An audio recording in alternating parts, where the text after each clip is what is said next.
नंद बाबा बड़े बड़े डलियाओं में भर के रत्न लेकर के आए। बोले ले, तू जो मांगना चाहे, तू जो ले जाना चाहे, तू पूरी डलिया ले जा दक्षिणा के रूप में।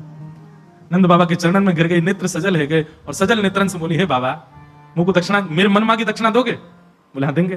बोले जब तक आप तन में प्राण है तब तक के लिए एक आश्वासन दे दो। बोले कहा, नित्य आपके लाला को देखने को अवसर मिले ऐसी दक्षिणा दे दो, मुझको रोज बुलाओ, जब तक तुम्हारा लाला बड़ो नहीं आ जाए मैं आऊंगी, या की मालिश करवे, या के गदमदरा से पामन को छूंगी, या के हाथन को। महाराज नाना जी बड़ी महिमा बताते, बोले जात कर्म जिसने किया उस बापे तो ऐसी कृपा, रोज जाती लाला को देखवे। और वहां यही दक्षिणा मांगी, कोई धन धान्य नहीं लिया। अच्छा, ये तो ठाकुर जी की चतुराई है। रामायण जी में वर्णन आता है कि भगवान श्री राम जब वन में थे, तो जब वन में विचरण कर रहे थे तो कई बार संत जनों के, कई बार किसी का घर पड़ता, कोई गांव पड़ता, नगर पड़ता, तो राम जी वहां दक्षिणा देकर के भोजन करते थे। मन में प्रश्न आया, बोले राम जी तो वनवासी हैं, वनवासी के पास दक्षिणा कहां से आई? वनवासी के पास दक्षिणा तो होती नहीं, वो तो सब छोड़ छाड़ के जाता है। राम जी पे दक्षिणा कहां से आई? तो महाराज गोस्वामी तुलसीदास जी वर्णन करते हैं, बोले राम जी की सबसे बढ़िया दक्षिणा एक है। बोले क्या?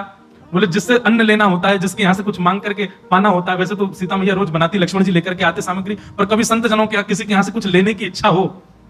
और एक और बात, हाँ, राम जी कभी कभी वहां संतों को फलाहार कराते हैं, फल तोड़ तोड़ करके, मनिया करके संतों को प्रसाद पवाते हैं और फिर दक्षिणा देते हैं। फिर प्रश्न उठा, बोले राम जी के पास दक्षिणा कहां से आई वन में? तो गोस्वामी जी कहते हैं, बोले उनकी एक ही दक्षिणा है। बोले